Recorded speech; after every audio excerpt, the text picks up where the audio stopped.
Salve galera, aqui é professor Danilo, seu professor de Física 1, setor 1310 e de volta aí com a nossa oitava e última aula da nossa revisão para o Enem, que está chegando aí. Vamos se preparar direitinho e vamos arrebentar nessas provas aí, moçada. A aula de hoje vai falar sobre hidrostática, mas antes dois conceitos fundamentais aí para entender a conversa hidrostática, que são a densidade e a pressão, né? Veja, a densidade a gente tem que fazer uma distinção aqui, moçada, entre o que é densidade absoluta ou massa específica de uma substância e densidade de um corpo, né? Veja lá que a formuletazinha é massa sobre volume, tanto para uma quanto para outra. Mas aí é aquela conversa, né? Tanto lá na calorimetria você tem lá o calor específico, né? Calor específico é específico de uma substância. Do mesmo jeito aqui, densidade absoluta ou massa específica é específica de uma única substância. E aí dá para falar em densidade de corpos, né? Então a densidade de um navio é menor que a densidade da água, tanto é que ele flutua, embora o navio seja feito de aço, né? É feito de aço, mas é preenchido por ar e por outras substâncias. Então não dá para falar em massa específica do navio, né? Dá para falar em massa específica do aço ou do ar ou do que estiver preenchendo o navio ali, enfim, né? É isso. Massa específica é específico de uma substância e uma única substância.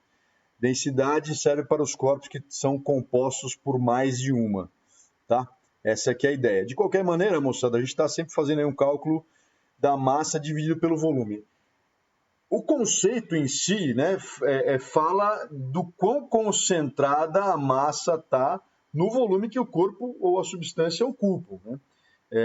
E aí descobriu-se que é isso que faz com que um corpo flutue num líquido ou afunde num líquido, né? A densidade de uma coisa ser maior do que a da outra é que vai dizer da flutuabilidade dessas coisas aí quando estiverem imersas num líquido ou num gás. Então, quando o cara esquenta um ar, né, que está dentro, no interior de um balão de ar quente, né? Esse balão, esse ar quente se expande, né? Ele vai ter muito pouca massa num grande volume e, portanto, ele tem uma densidade muito pequena, menor, inclusive, que a do ar frio que está aqui fora, e por isso ele flutua no ar frio, tá certo? Aí, moçada, algumas unidades que são muito corriqueiras de se usar quando a gente fala de densidade são essas três aí, a relação entre as três está posta, né? A gente fala em gramas por centímetro cúbico,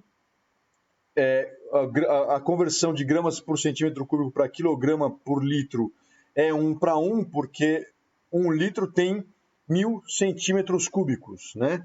Então, se eu estou mexendo com uma substância cuja densidade seja 1 grama por centímetro cúbico, num litro eu vou ter 1.000 gramas dessa substância, né? Então, 1 quilograma por litro.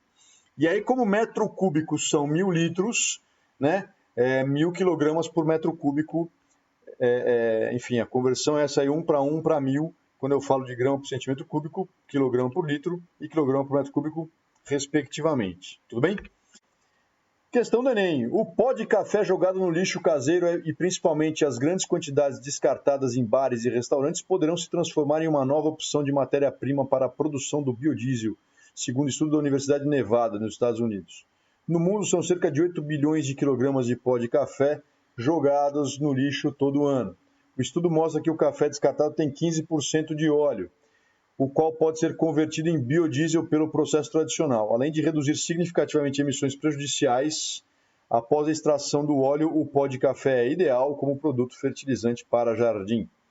Considere o processo descrito e a densidade do biodiesel igual a 900 kg por metro cúbico.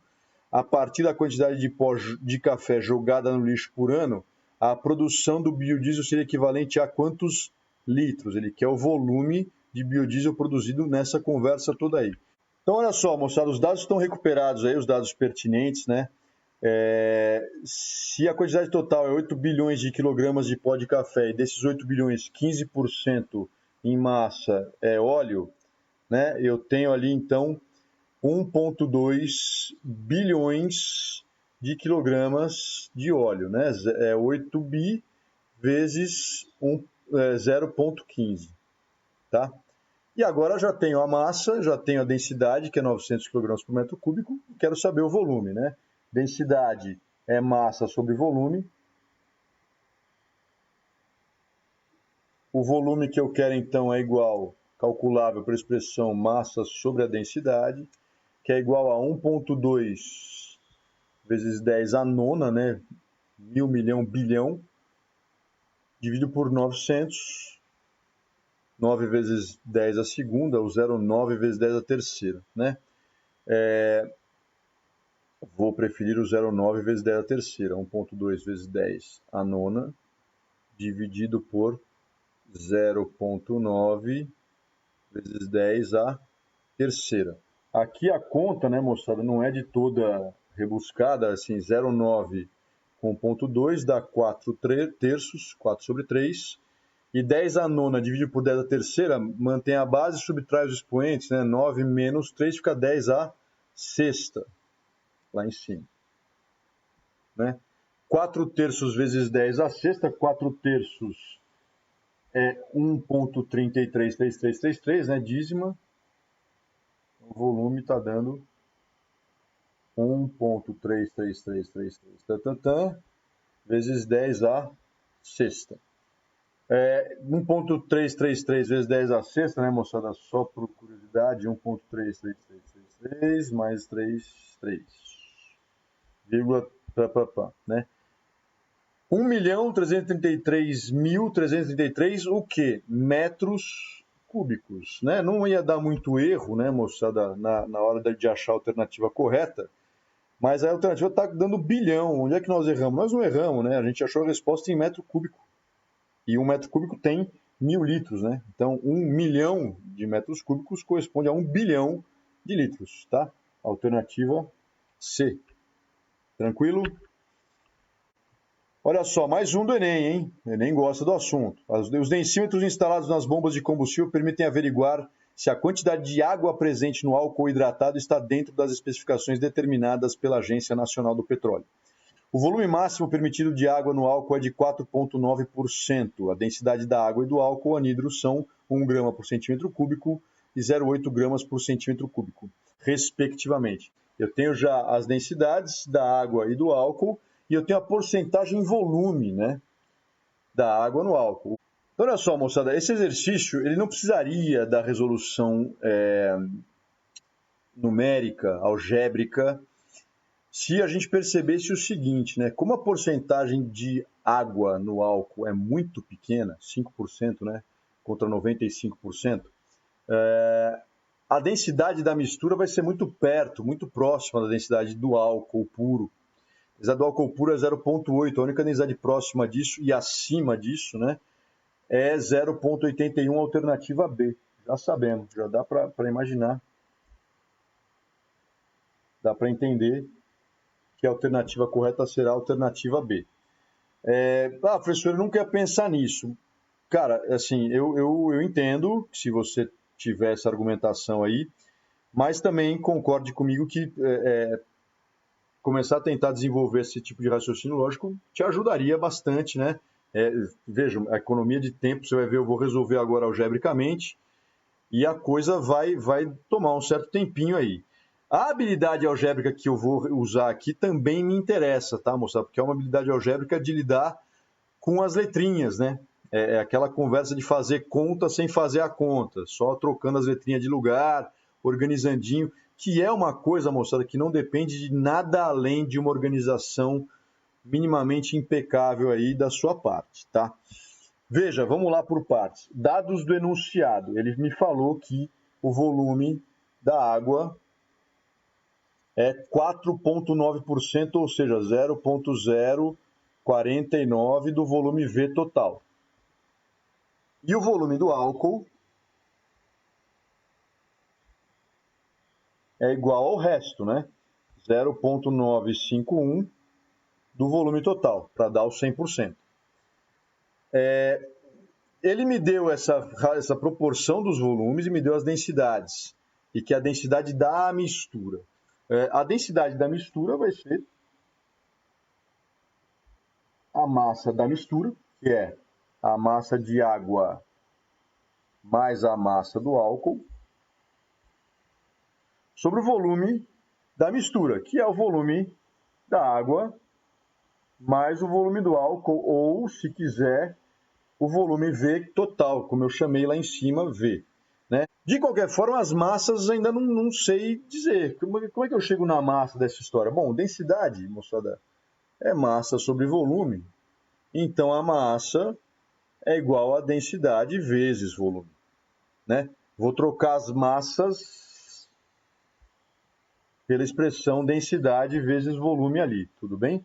Massa da água, densidade da água, vezes o volume da água. O volume da água é 0,049 vezes V. Mais densidade do óleo, 0,8, vezes o volume do óleo, 0,951 vezes V. Tudo isso dividido por V. Deixa eu só apagar a densidade da água e colocar o 1, já que eu já fiz as substituições todas. Né? E aí, olha o volume, como eu tinha anunciado que aconteceria, sendo cancelado, né? Temos aí 0,049 vezes 1 mais 0,951 vezes 0,8. 0,951 vezes 0,8 dá 0,7608 mais 0,049 está dando 0,81 quase. Né? 0,8098. 0,81, como a gente já tinha anunciado que daria, né? Usando só raciocínio lógico.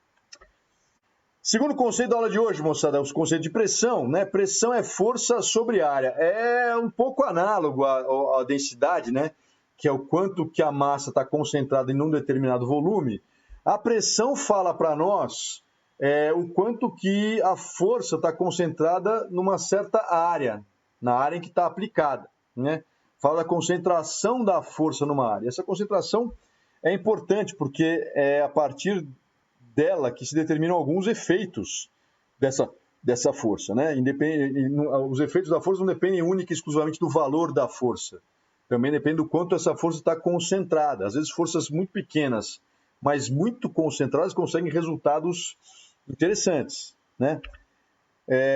A unidade de medida no sistema internacional é o Newton por metro quadrado, né? É a unidade de força pela unidade de área do sistema internacional, que homenageiam o Pascal, né? A gente chama de Pascal em homenagem ao cara. Tem algumas unidades aí, nós vamos estudar isso aqui, nós vamos dar uma olhada boa nisso aqui. Uma atmosfera, 760 milímetros de mercúrio, 10 metros de coluna d'água e 10 a quinta Pascal, ou 10 a quinta newtons por metro quadrado. Os valores reais, moçada, são esses aqui, tá? Não se preocupe, uma atmosfera é 760 milhões de mercúrio, como estava lá em cima, mas não é 10 metros de coluna d'água, 10,3, e não é 1 vezes 10 a quinta newtons por metro quadrado, é 1,013 vezes 10 a quinta newtons por metro quadrado.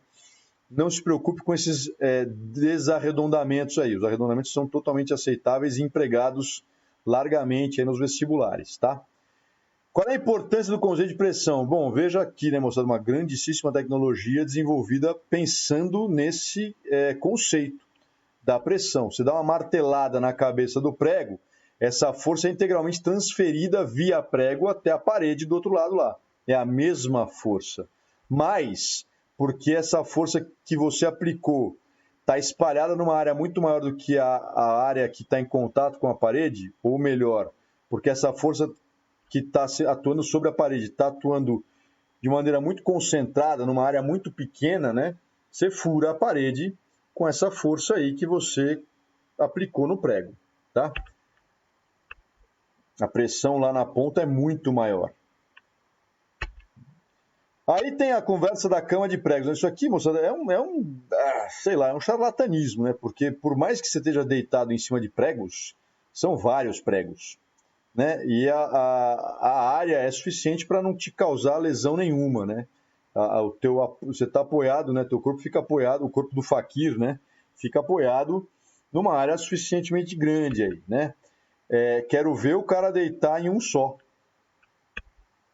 Pressão é força sobre área. Se eu diminuir o número de pregos, eu diminuo a área. Diminuindo a área, eu aumento a pressão e aí é fria, né? Vai dar problema, tá? Veja, tem esse site aqui, desse site não, desculpa, desse vídeo que eu tirei essas imagens aqui maravilhosas. O cara pega uma bexiga e joga contra um prego só. Veja que aqui, depois, em seguida, tá lá no cantinho embaixo ali, à esquerda, um pouquinho à esquerda, tem um pedaço da bexiga porque ela estourou, tá? Mas aí, moçada, olha isso, né? O cara pressiona a bexiga contra vários pregos. A bexiga não estoura. Olha os pregos entrando na bexiga, olha a marca que eles deixam na borracha da bexiga, e, no entanto, a bexiga não estoura, né? A coisa é tão tranquila, moçada, que vira piada em aulas de física aí de tiozinho, né? O cara vai usar e ainda dar uma marretada na moça, tudo para criar um impacto. Mas perigo mesmo, não tem não, né? A pressão sobre a pele da pessoa é muito baixa, tá? Não vai dar problemas. Experiência que você pode fazer em casa. Pega um lápis do jeito que está aí e pressiona. Vai doer mais no dedo indicador, né? Embora a força seja igual nos dois lados, a pressão no dedo indicador vai ser maior porque a força está aplicada só na ponta do lápis, né? É uma força mais concentrada ali, por isso a pressão ali vai ser maior, vai doer mais. As taxinhas também são pensadas para não te machucar, né, cara? Você quer furar o mural, não o seu dedo. Então, o seu dedo atua numa área maior do que a área que vai atuar sobre o mural. A pressão onde está teu dedo é menor do que a pressão sobre o mural. Salto-agulha, moça, da mulherada foi proibida durante muito tempo, acho que ainda é até hoje, de entrar em aviões com salto-agulha, porque o salto-agulha furava o chão do avião, né? É porque a pessoa é enorme? Não, porque o peso dela está concentrado numa área muito pequena. Então a pressão acabava sendo muito grande, suficiente para furar o chão do avião. Para que se afia a faca? Afia a faca para diminuir a área de contato entre a faca e o alimento, né? Para melhorar, para aumentar a pressão e conseguir cortes mais tranquilamente. Sapato para andar na neve, qual é o objetivo? Por que ele é assim? Porque ele aumenta a área, né, de contato entre você e a neve. Aumentando a área, diminui a pressão, chance de você afundar na neve fica menor. Esquis, mesma coisa, uma área maior que o seu pé, sozinho ali, suficiente para você não afundar na neve. Pergunta do Enem. Um dos problemas ambientais vivenciados pela agricultura hoje em dia é a compactação do solo devido ao intenso tráfego de máquinas cada vez mais pesadas, reduzindo a produtividade das culturas. Uma das formas de prevenir o problema da compactação do solo é substituir os pneus dos tratores por pneus mais. Você não quer pressão sobre o solo, você quer menos pressão sobre o solo. O trator é o mesmo, portanto o peso é o mesmo. A normal trocada com o chão vai ser a mesma. A força é a mesma. Eu quero menos pressão, preciso aumentar a área. Preciso distribuir melhor essa força que vai ser trocada, que vai pressionar o solo, né? Pneu mais estreito ou mais largo? Mais largo, com certeza, para reduzir a pressão sobre o solo, alternativa A. Sem grandes contas a fazer. Moçada, fala-se muito aí, isso também o Enem gosta, da pressão atmosférica. O assunto hoje é hidrostática, mas eu preciso entender um pouco o conceito de pressão, e aí nós vamos usar um pouco essa história da pressão atmosférica, porque ela também aparece nas questões de hidrostática o tempo todo. E aí, veja, a pessoa na praia ali, né, ali embaixo dessa coluninha toda de ar aqui, está embaixo de uma coluna de ar muito maior que a pessoa que está lá na montanha, né? Essa coluna que pesa sobre a pessoa lá embaixo, né? E como é a coluna inteira, da atmosfera inteira, a gente diz que aquela pessoa lá embaixo está sujeita a uma pressão de uma atmosfera. A pessoa que está na montanha está submetida a uma pressão menor do que essa, tá? A que se deve essa pressão, moçada? As partículas do ar, dos gases que compõem o ar, estão com agitação térmica e essas partículas se chocam contra as superfícies que encontram. E essas zilhões de choques que redundam, que ocasionam, que geram essa pressão, tá? Dá uma olhada aqui nesse gráfico, moçada, principalmente nas duas linhas que estão ali mais embaixo, a linha verde, que é da pressão, e a linha laranja, que é da densidade do ar, conforme a gente vai indo para alturas maiores. Veja que a pressão e a densidade do ar já tendem a zero ali, a uma altura de mais ou menos 36, 37 quilômetros de altura, né? E, claro, a pressão vai diminuindo com a altura, a densidade do ar também vai diminuindo, né? É mais ou menos o que esse desenho aqui mostra para nós, né? As bolinhas em azul estão representando as partículas dos gases que compõem o ar, e veja que elas são menos densas e, portanto, a pressão a alturas maiores vai estar diminuindo. Além disso, né, a pressão tem a ver com a coluna acima, né? E conforme eu estou subindo, a coluna acima de mim está ficando cada vez menor. A pressão diminui também por isso, né?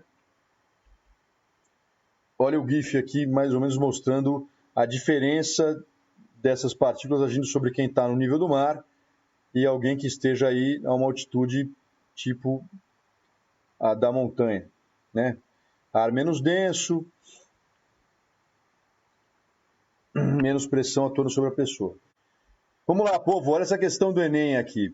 A tabela a seguir registra a pressão atmosférica em diferentes altitudes e o gráfico relaciona a pressão de vapor da água em função da temperatura. Galera, as pressões estão medidas nessa unidade aqui que eu já anunciei para vocês, que é a unidade milímetros de mercúrio. Nós vamos conversar sobre ela já já. Não se preocupe com isso, tá? O que é importante para nós aqui é o que o cara diz em seguida ali, ó. Um líquido num frasco aberto entra em ebulição a partir do momento em que a sua pressão de vapor se iguala à pressão atmosférica. Galera, se você olhar para o gráfico aqui, quanto maior a altitude, menor é a pressão atmosférica. Já discutimos isso, né? O que não está tão claro e não estava explicado, né, é o que esse exercício está propondo, cara, que quanto maior a altitude que eu estou e, portanto, menor a pressão atmosférica, menor vai ser a temperatura de ebulição da água. Né? Porque veja que o gráfico da direita relaciona a temperatura com pressão. E conforme a pressão é tão maior quanto maior for a temperatura. Mas em altitudes maiores, eu não preciso de tanta pressão para a água evaporar. A água evapora a uma pressão menor e, portanto, uma temperatura menor. Né? E aí ele te dá 3 cidades, Natal, Campos do Jordão e Pico da Neblina. Pico da Neblina é a mais alta, Natal é a mais baixa. Então a temperatura de ebulição vai ser mais alta em Natal, mais baixa no Pico da Neblina. Temperatura menor no Pico da Neblina, alternativa C. Campos do Jordão é intermediário, Natal é a maior, igual no outro, não depende da altitude, lamento, né? É isso mesmo, alternativa C. Tá? A panela de pressão cozinha os alimentos mais rápido, porque vamos entender o contrário agora, né? Se eu for para o Pico da Neblina, com uma panela aberta, a temperatura de ebulição da água lá é 90 graus Celsius, vai demorar mais para cozinhar os alimentos, né? Na panela de pressão cozinha mais rápido. Por quê? Pelo processo inverso, né, moçada? Conforme eu coloco o alimento e a água lá no fogo, essa água começa a entrar em ebulição a temperatura de 100 graus Celsius, porque ela está na pressão atmosférica aí. Imagina que eu esteja ali mais ou menos ao nível do mar, a temperatura de ebulição é essa aí, 100 graus Celsius. Pouco menos se eu estiver um pouco mais alto. De qualquer forma, a água começa a evaporar e quando a água começar a evaporar, ela vai ser impedida de sair. O vapor de água não sai, porque tem o pezinho da panela de pressão lá impedindo a saída. Só vai acontecer a saída depois de um certo aumento de pressão, né? Mas enquanto isso não acontece, o gás vai se acumulando, o vapor vai se acumulando lá, aumentando a pressão que age sobre a água. Se a pressão de fora é menor, a água evapora a temperatura menor. Quando a pressão for maior, a água vai evaporar a uma temperatura maior, por exemplo, 120 graus Celsius.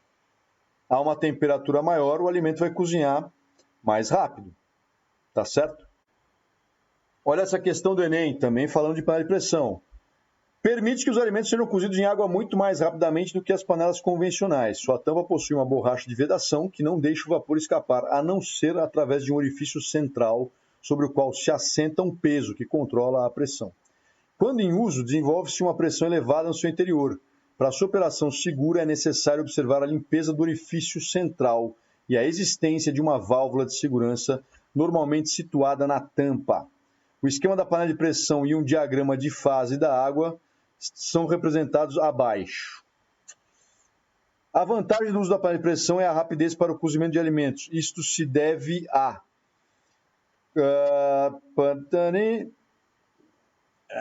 a temperatura do seu interior que está acima da temperatura de ebulição da água no local, né?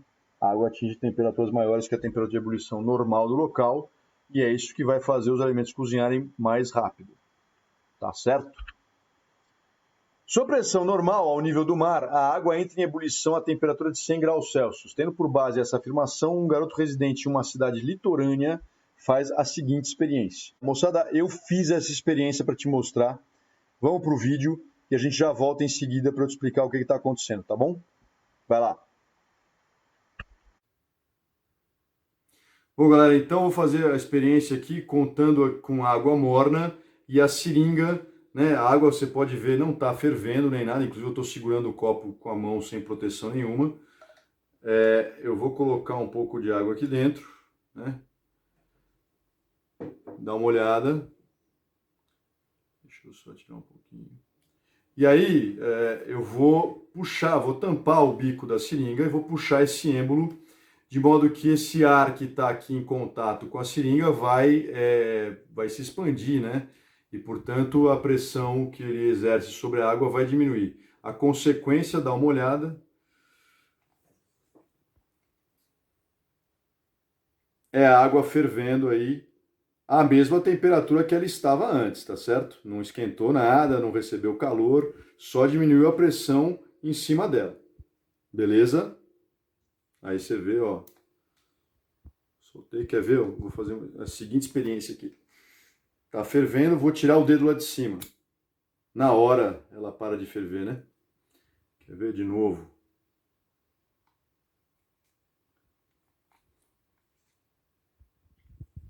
Fervendo, vou tirar o dedo lá de cima, deixar o ar entrar, normalizar a pressão, parou de ferver.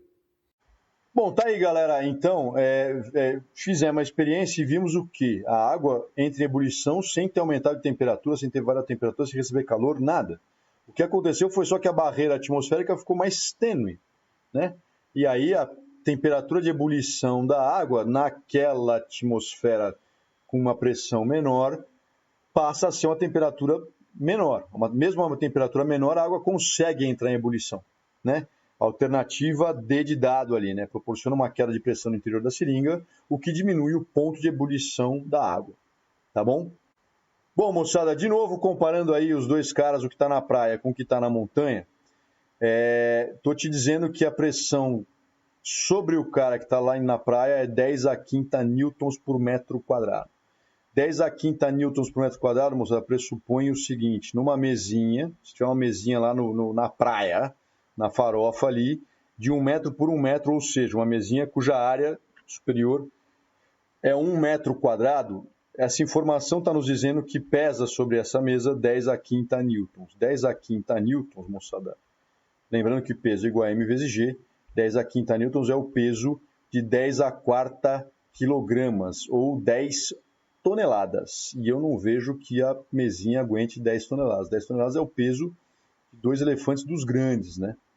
Então a gente tem que estranhar esse valor, porque esse valor é muito grande, né? Essa pressão é muito assustadora.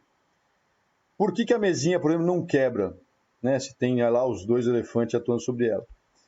Imagine você aí um recipiente esférico com 4 êmbolos acoplados a ele aí de maneira bastante aleatória, né? O sistema está em equilíbrio porque tem uma pressão do líquido que está dentro para fora, né? E tem a pressão do ar de fora para dentro.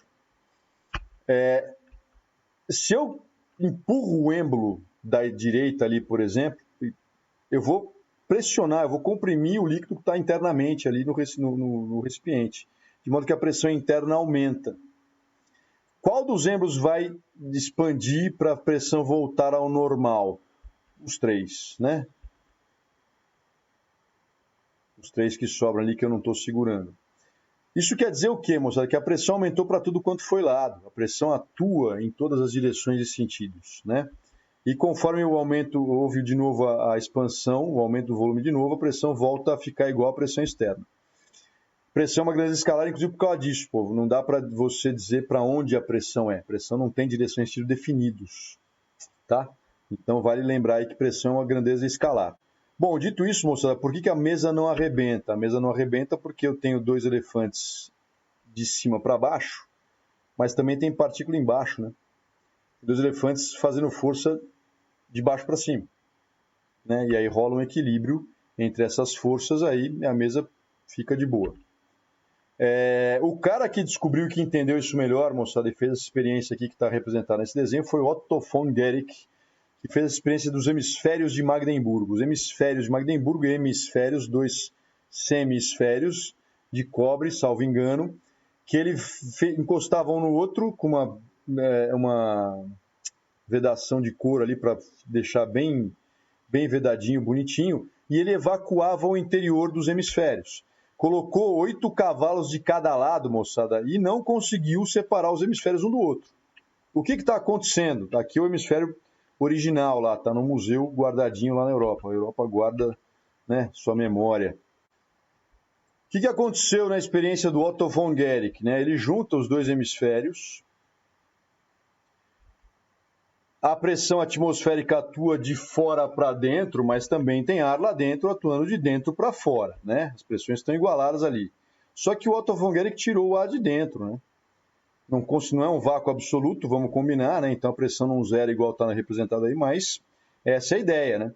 Na hora que não tem mais uma pressão equilibrando a pressão atmosférica que pressiona um hemisfério contra o outro, nem os 16 cavalos deram conta de separar os 2 hemisférios, tá?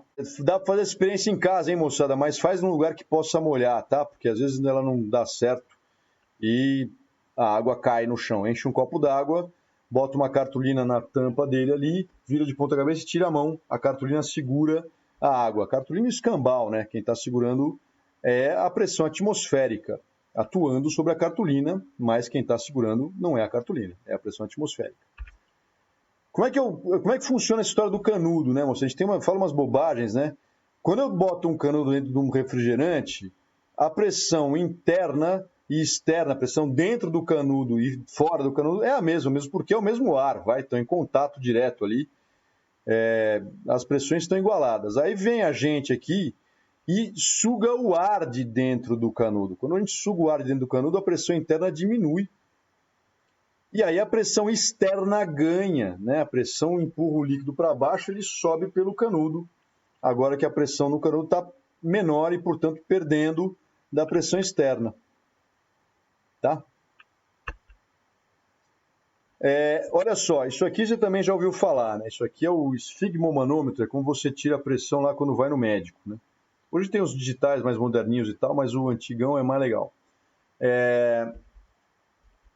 Há uma pressão normal que o médico fala 12 por 8, mas 12 por 8 o quê? 12 por 8, moça, daquela unidade que a gente mostrou agora há pouco lá, milímetro de mercúrio. O pai da criança está representado nesse desenho, é o Torricelli, aquele da cinemática mesmo, né? Ele fez essa experiência aí, ele pegou um tubo cheio de mercúrio e envirou dentro de uma cuba de uma vasilha de mercúrio. É mais ou menos isso aqui, ó. Um tubo cheio de mercúrio, a pressão atuando sobre a vasilha de mercúrio e a pressão atmosférica, o cara emborca o tubo e o mercúrio descia até uma certa altura, né, e formava vácuo ali na parte de cima do tubo. Né, não entrava ar para o mercúrio sair, então só saía mercúrio, não entrava nada no lugar, temos vácuo lá em cima. Moçada, essa experiência sempre, o mercúrio sempre descia, independente de qual era o tubinho que estava sendo usado, o mercúrio sempre descia até ficar num desnível de 760 milímetros. E aí a grande sacada foi entender o seguinte: a pressão que esse mercúrio exerce lá no mercúrio da vasilha é igual à pressão atmosférica nestas condições. Como assim, professor? Veja, olha esses 2 pontinhos que estão representados ali, ó. Né? No pontinho da direita, eu tenho pressão atmosférica atuando sobre ele. No pontinho da esquerda, quem está sobre ele é essa coluninha de mercúrio aí, de 760 milímetros de mercúrio. Esse equilíbrio se estabelece porque uma coluna de 760 milímetros de mercúrio exerce uma pressão igual à pressão atmosférica. Né? E aí a brincadeira que a gente faz com vocês, né, é 2 pontinhos na mesma horizontal, no mesmo líquido, em equilíbrio, tem que ter a mesma pressão. Para ter o equilíbrio, né, qualquer 2 pontinhos numa mesma horizontal, no mesmo líquido, tem que ter a mesma pressão. E aí esse equilíbrio está estabelecido por isso. Esse pontinho que está no mercúrio, em contato com a atmosfera. E esse pontinho que está no mercúrio, em contato com a coluna de mercúrio, tem a mesma pressão, só que de um lado é a pressão atmosférica, do outro é a mesma pressão, só que exercida pelo mercúrio. Então, a gente iguala, né? A pressão de uma atmosfera é igual a 760 milímetros de mercúrio. Então, o que é o 12 por 8? Né? 12 por 8, moçada, é 12 centímetros de mercúrio por 8 centímetros de mercúrio de pressão. Ou 120 milímetros de mercúrio por 80 milímetros de mercúrio. Por que tem dois valores? Porque o teu coração bate, a pressão aumenta. O teu coração relaxa, a pressão diminui. Então é a máxima e a mínima. A gente fala é a sistólica e a diastólica. A sístole é o coração contraindo, o diástole ele relaxando. Né? Atenção, porque é uma pressão 120 milímetros de mercúrio acima da pressão atmosférica. Né? Tá? E 80 milímetros de mercúrio também acima da pressão atmosférica. Moçada, se eu fizesse a mesma diferença do Torricelli com um tubo de água, né? O desnível que ia restabelecer o equilíbrio entre a parte interna e a parte externa seria um desnível de 10 metros, 10,3 metros a rigor, mas tá bom, vamos arredondando para 10 metros ali. Por quê? Porque a 10 metros, uma coluna de 10 metros de água exerce a mesma pressão que a atmosfera inteira. Tá? Então a pressão de 10 metros de coluna d'água é igual à pressão atmosférica. Então temos aí alguns valores já correspondentes que nós anunciamos no começo da aula. Né? Uma atmosfera é igual a 10 a quinta newtons por metro quadrado, que é igual a 760 milímetros de mercúrio, que é igual a 10 metros de coluna d'água. Essa história do metro de coluna d'água é muito fácil de entender e muito fácil de aplicar quando a gente fala de corpos que estão em determinada profundidade. Né? Para saber qual é a pressão que ele está, basta você acrescentar uma atmosfera para cada 10 metros de profundidade, como está no quadro aí, né? A 10 metros de profundidade a pressão vai ser 2 atmosferas, porque é uma pressão da atmosfera propriamente dita, mais uma atmosfera dos 10 metros de água sobre o mergulhador. A 20 metros eu tenho 2 atmosferas por causa da água, mais uma atmosfera por causa da atmosfera propriamente dita, 3 no total. E por aí vai. Tá? Quando os caras descobriram isso, né, moçada, entendeu-se por que bombas de água não conseguiam elevar a água para mais de 10,3 metros de altura. Porque quem está levando a água não é a bomba, moçada. A bomba só está tirando o ar lá de dentro, que é um obstáculo para a subida do líquido. Né? Quem está jogando água para cima é a pressão atmosférica do lado de fora do tubo da bomba. Né? Só que a pressão atmosférica só dá conta de criar um desnível de 10 metros de coluna d'água. Mais do que isso, amigo, tem que inventar outro sistema aí. Outro sistema é muito simples, né? Bota uma bomba de água lá embaixo, na entrada do tubo, né? A bomba de água vai pressurizar a água na pressão que você quiser que ela conseguir aplicar, tá certo? Primeiro teorema da hidrostática aqui, moçada, teorema de Stevin, né? O teorema de Stevin fala da pressão hidrostática. Pressão não é força sobre área? Então olha essa quantidade de líquido aí dentro desse recipiente de área inferior S. Pressão é força sobre área e a força em questão é o peso, M vezes G, sobre a área S. Só que a massa é densidade vezes volume. E o volume, por sua vez, é a área da base vezes a altura, dado que é um cilindro. A área da base corta, a densidade, a pressão, hidrostática é dGH, ou μGH, para quem prefere a notação da densidade absoluta. Tá? Essa informação procede assim, né, moçada? Ela tem algumas consequências. Veja. A pressão em A é maior do que B. Quanto maior? dGH. Qual a altura? A diferença de altura entre o ponto B e o ponto A.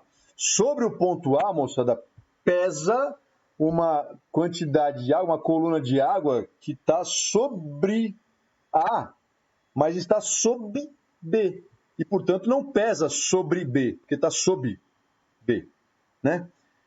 E é essa altura aqui que aparece na equação da diferença das pressões entre o ponto B e o ponto A. Daqui, moça, também vem aquela história dos dois pontinhos na mesma horizontal, no mesmo líquido, em equilíbrio, tendo a mesma pressão. Porque se o ponto A e o ponto B estão no mesmo líquido, estão na mesma altura, o dGH é dG vezes zero, a diferença vai dar zero.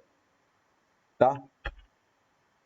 O Enem pergunta, ele mostrou essa pergunta, eu tenho questões, eu tenho reservas com relação a essa pergunta aqui, acho que tem alguns equívocos, mas enfim, né, moçada, quando a gente enche uma vasilha de água aí, que tenha 3 furos, o jato d'água que sai de um ponto mais alto vai cair mais perto, vai ser com menos velocidade do que um intermediário, que por sua vez sai com menos velocidade que um que esteja mais lá no fundo.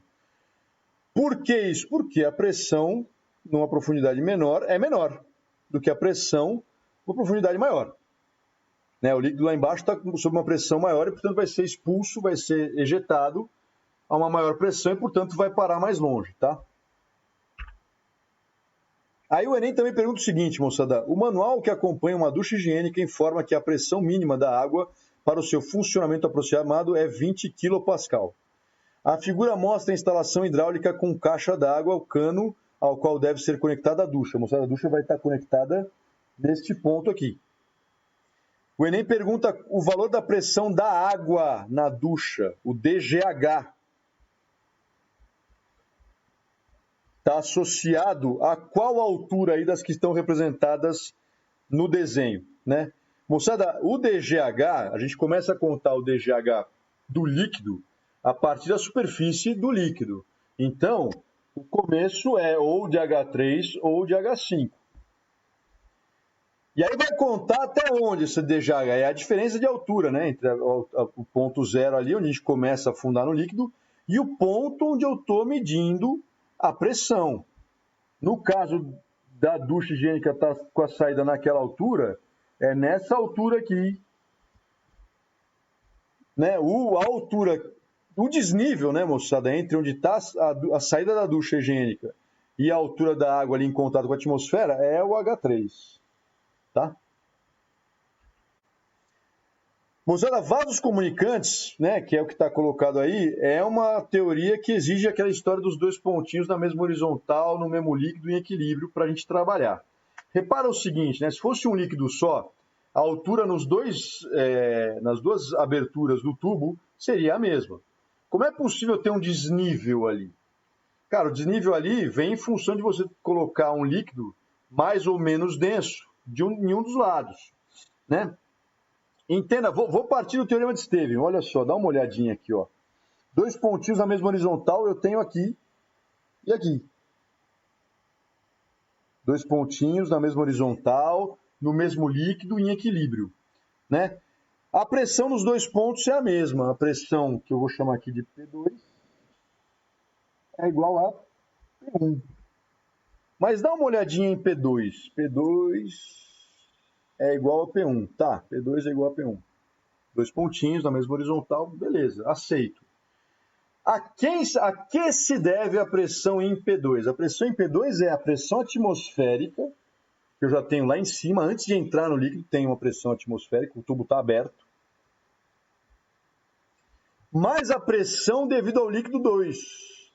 A pressão hidrostática devido ao líquido 2 ali. E a pressão 1, a quem se deve? É, de novo, uma pressão atmosférica que eu tenho aqui na superfície do líquido, né? A pressão atmosférica, mais a pressão hidrostática devido ao líquido 1. Caramba, a pressão atmosférica está dos 2 lados, pode cancelar. Opa, então, você está me dizendo, professor, que a pressão hidrostática devido ao líquido 2 é igual à pressão hidrostática devido ao líquido 1? Sim. Mas caramba, tem uma coluna tão maior do líquido 2 em comparação com a do líquido 1? E mesmo assim a pressão é igual? Pois é. Por que eu vou precisar de uma coluna maior para exercer a mesma pressão? Qual seria uma explicação plausível? A explicação, se você não consegue pensar logicamente, vai pela equação. Como é que eu calculo pressão hidrostática? É DGH, densidade do líquido, no caso do líquido 2, vezes o G, vezes a altura H2. E a pressão hidrostática devido ao líquido 1, densidade do líquido 1, vezes o G, vezes H1. H2 muito maior que H1. Corta os Gs.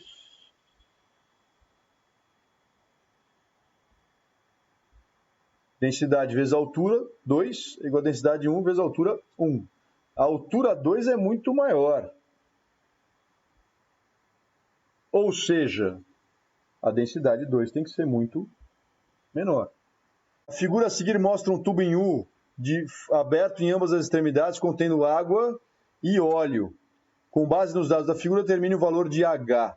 Moçada, de novo, 2 pontinhos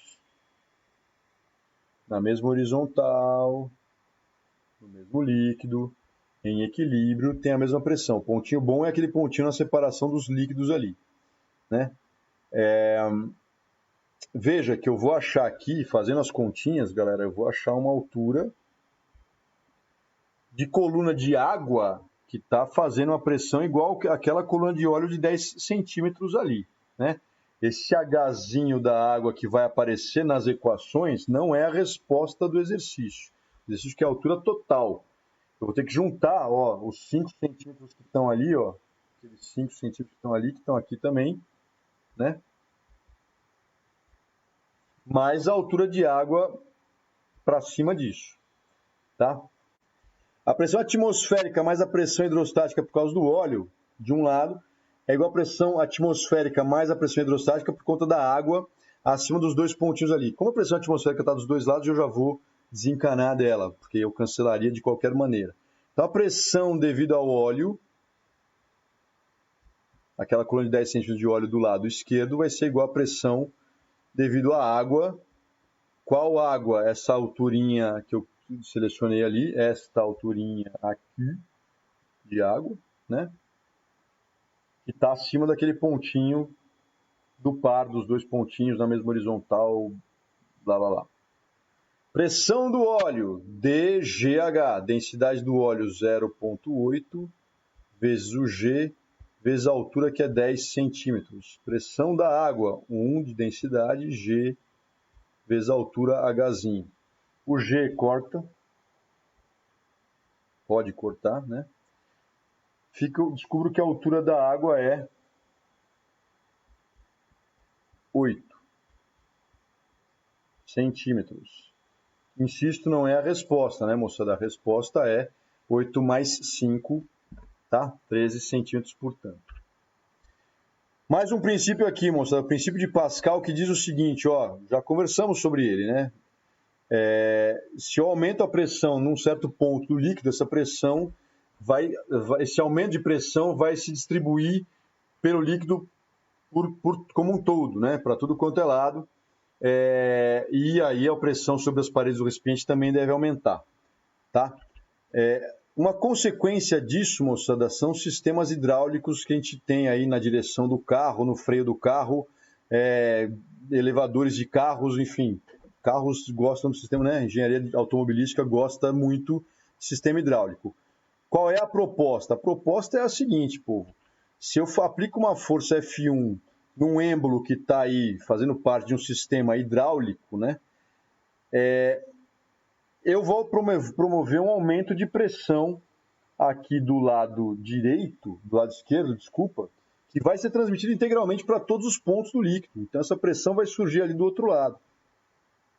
A pressão que eu promovi fazendo a força F1 do lado esquerdo ali, vai aparecer do lado 2. E aí, como pressão é força sobre área, eu fiz uma forcinha sobre uma areazinha, do outro lado eu tenho uma área grande. Vai surgir ali uma força grande, eu levo uma vantagem mecânica. A minha força vai ser multiplicada por valores maiores que 1, né? Eu consigo ampliar a minha força através do sistema hidráulico. De certa forma, a ideia é o contrário, né? Eu consigo economizar força. Dado que eu tenho limitações de força, né, para virar uma direção, para frear um carro, convém não exigir dela, e para frear um carro precisa de mais força do que eu tenho à disposição, né? O sistema hidráulico resolve esse problema aí com essa proposta aí, baseada no princípio de Pascal. Olha só esse esquema do fluido do sistema hidráulico de freios, moçada. O pedal do freio vai pressionar um êmbolo que tem um fluido de freio, né? Que por sua vez vai pressionar outros êmbolos, outros cilindros que estão lá atrelados às pastilhas de freio, que vão ser pressionadas contra o disco de freio e vão frear o carro. Vamos lá, ó, uma questão do Unicamp que fala justamente do sistema hidráulico dos freios do carro.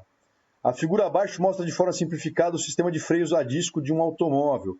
Ao se pressionar o pedal do freio, esse empurra o êmbolo de um primeiro pistão, que por sua vez, através do óleo do circuito hidráulico, empurra um segundo pistão. O segundo pistão pressiona uma pastilha de freio contra um disco metálico preso à roda, fazendo com que ela diminua sua velocidade angular. Considerando o diâmetro D2 do segundo pistão 2 vezes maior que o diâmetro D1 do primeiro, qual é a razão entre a força aplicada ao pedal de freio pelo pé e a força aplicada à pastilha de freio? Moçada, tem mais de uma consideração a ser feita aí, né? Se você reparar bem, ele mostrou direitinho aqui que o sistema de freio é uma alavanca. Assunto do qual tratamos na aula passada, né?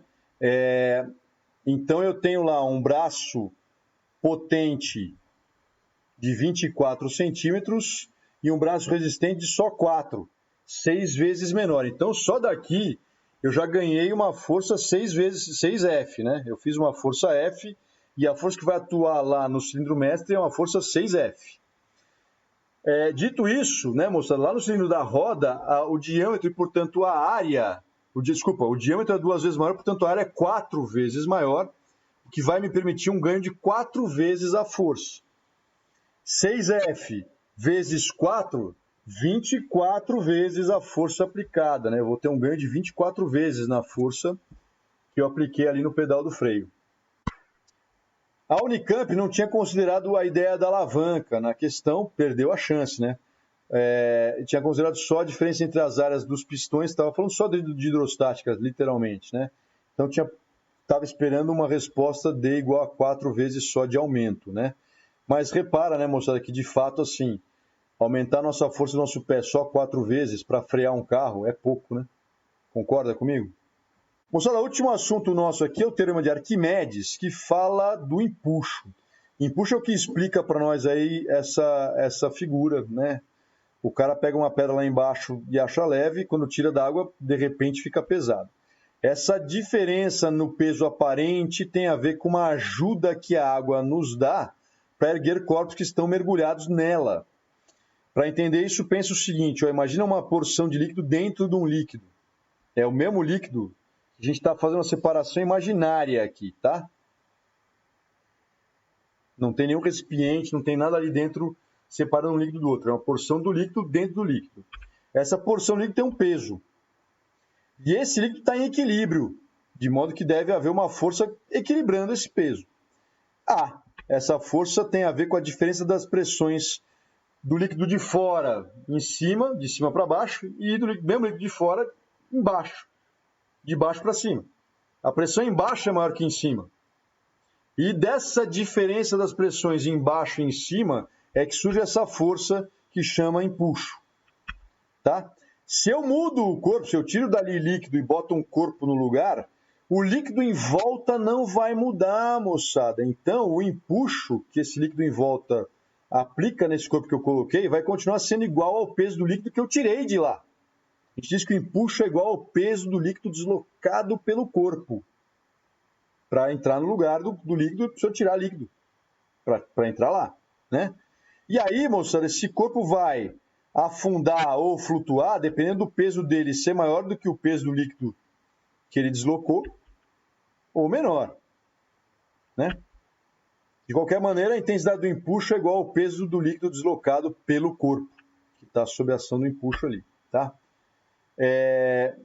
Com o empuxo igual ao peso do líquido deslocado, o empuxo é igual à massa do líquido deslocado vezes G.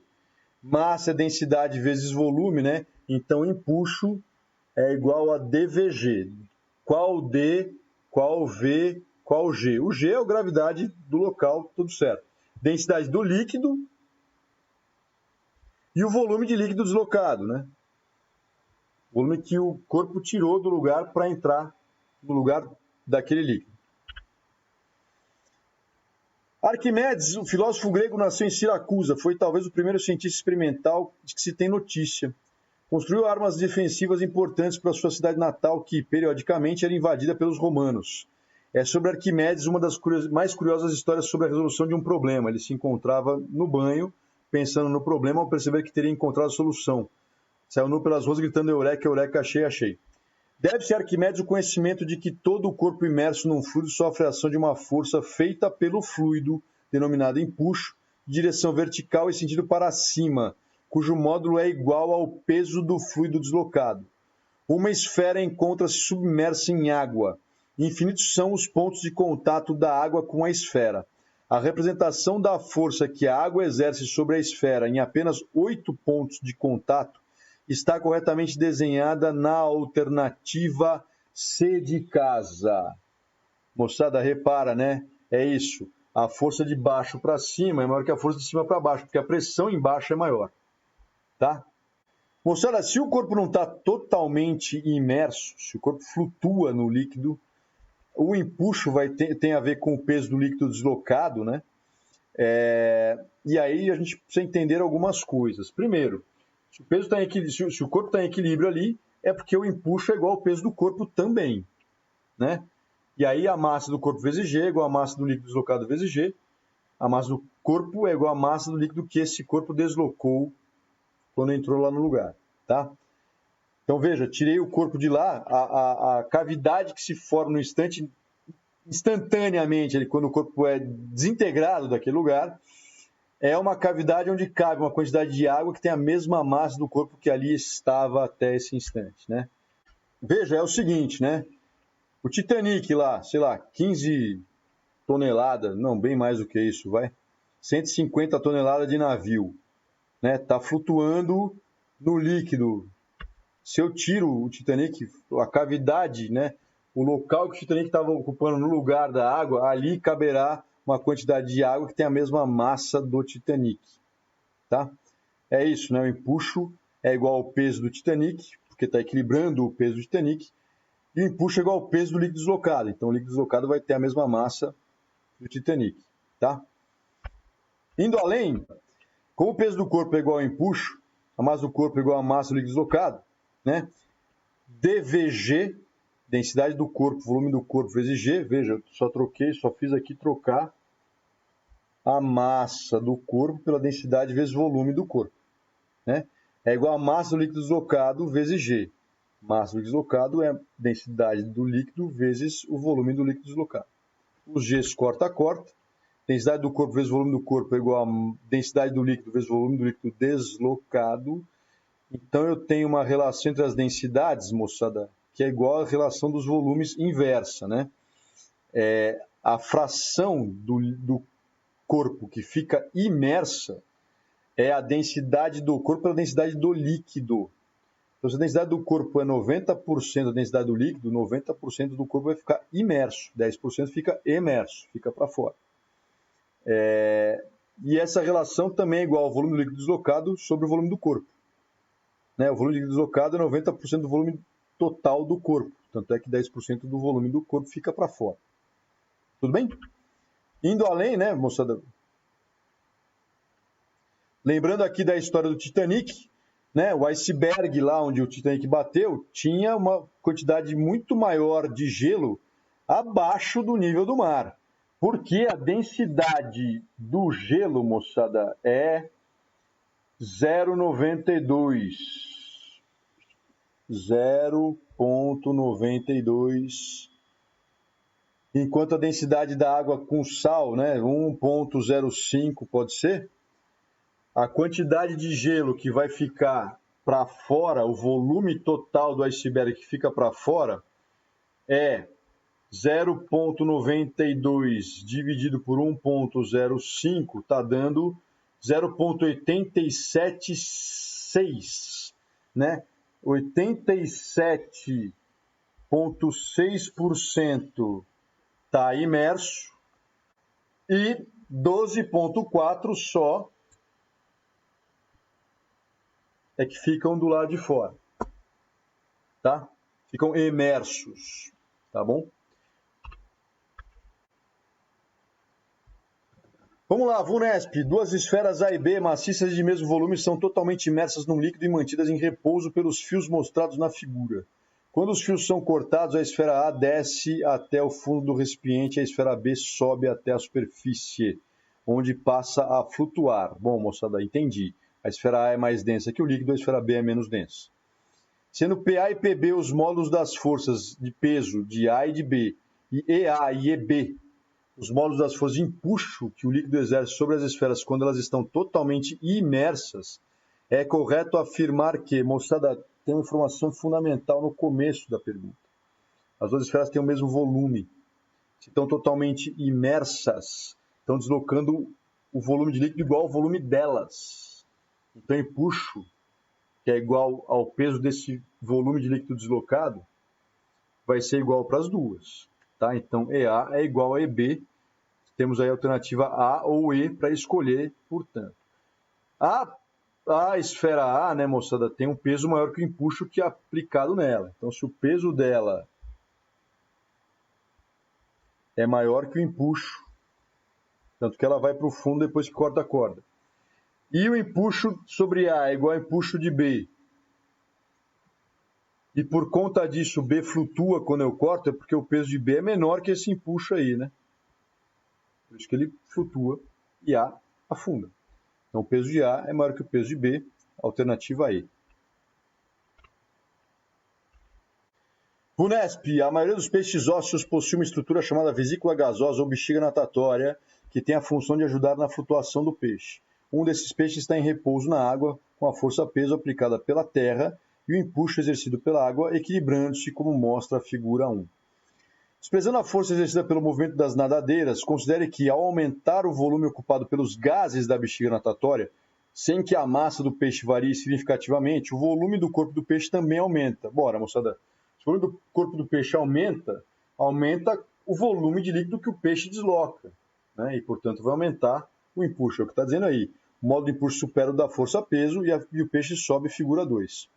Na situação descrita, o modo do empuxo aumenta por quê? Dá uma olhadinha na alternativa E, moçada. O módulo da força-peso da quantidade de água deslocada pelo corpo do peixe aumenta. Né? O empuxo é igual a esse peso. Aumentou o peso de água deslocada, aumentou o empuxo. Tá? O Enem fez uma pergunta parecida aqui, né? Muitos peixes possuem uma bolsa de paredes finas e elásticas denominada bexiga natatória ou vesícula gasosa. O peixe consegue controlar o seu volume por meio de trocas gasosas entre ela e o seu sangue.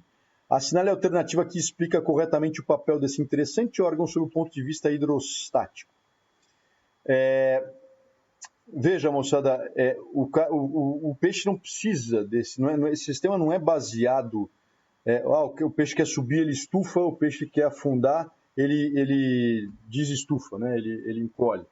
Né? Porque ele tem o movimento das nadadeiras, como a VUNESP tomou cuidado de avisar, estou desconsiderando isso. Né? É verdade que aumentar ou diminuir o volume do corpo do peixe, aumentando ou diminuindo a quantidade de gás na bexiga natatória, ajuda a achar uma flutuabilidade interessante para o peixe, na situação que ele tiver. Né? Então, assim, não é que para afundar é necessário que ele fique mais denso, nem que para subir é necessário que ele fique menos denso, porque ele pode subir sem mudar a densidade.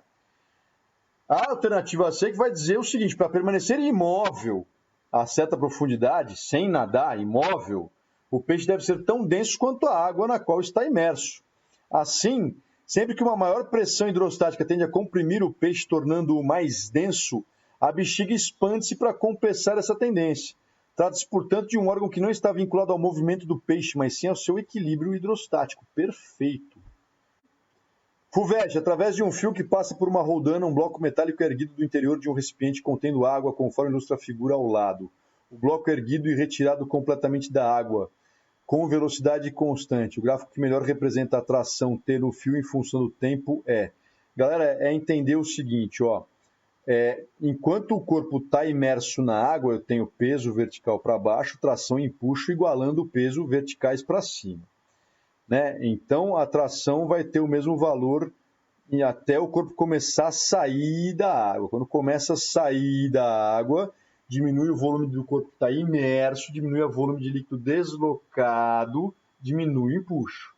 A tração vai ter que assumir o papel que o empuxo assumia antes. O empuxo vai diminuindo, a tração vai aumentando, até igualar com o peso. O gráfico que está apropriado para descrever essa situação é o gráfico da alternativa B, onde eu tenho aqui um valor da tração correspondendo ao peso, depois que saímos ali do líquido, né?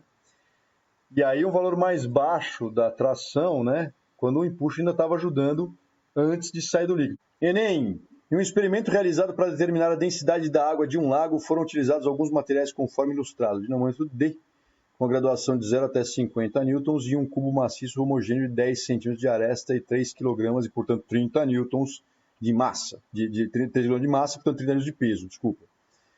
Inicialmente foi conferida a calibração do dinamômetro, constatando-se a leitura de 30 newtons, quando o cubo era preso ao dinamômetro e suspenso no ar. Ao mergulhar o cubo na água do lago até que metade do seu volume ficasse submersa, foi registrada a leitura de 24 newtons do dinamômetro. Considerando que a aceleração da gravidade local é de 10 metros por segundo ao quadrado, a densidade da água do lago é em gramas por centímetro cúbico igual a quanto?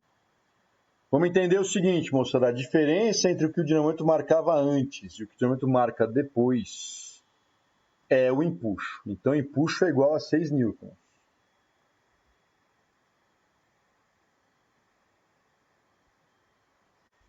E o empuxo se deve ao peso do líquido deslocado, né? Empuxo a gente calcula pela expressão D vezes V vezes G. Só que é o seguinte, né, moçada? O exercício pede a densidade em gramas por centímetro cúbico e o volume do líquido deslocado, né?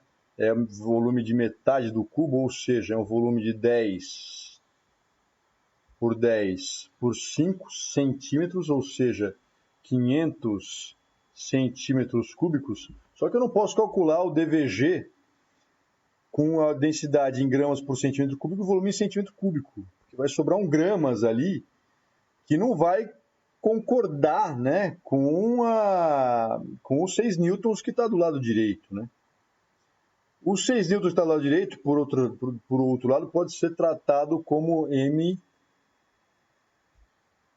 vezes G também, né? E aí eu posso pensar na massa correspondente a 6 newtons, que seria 0,6 kg, como sendo 600 gramas.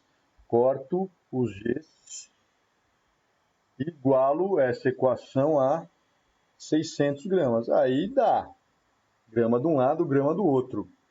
Mas foi uma manhãzinha ninja aqui que nós usamos, tá?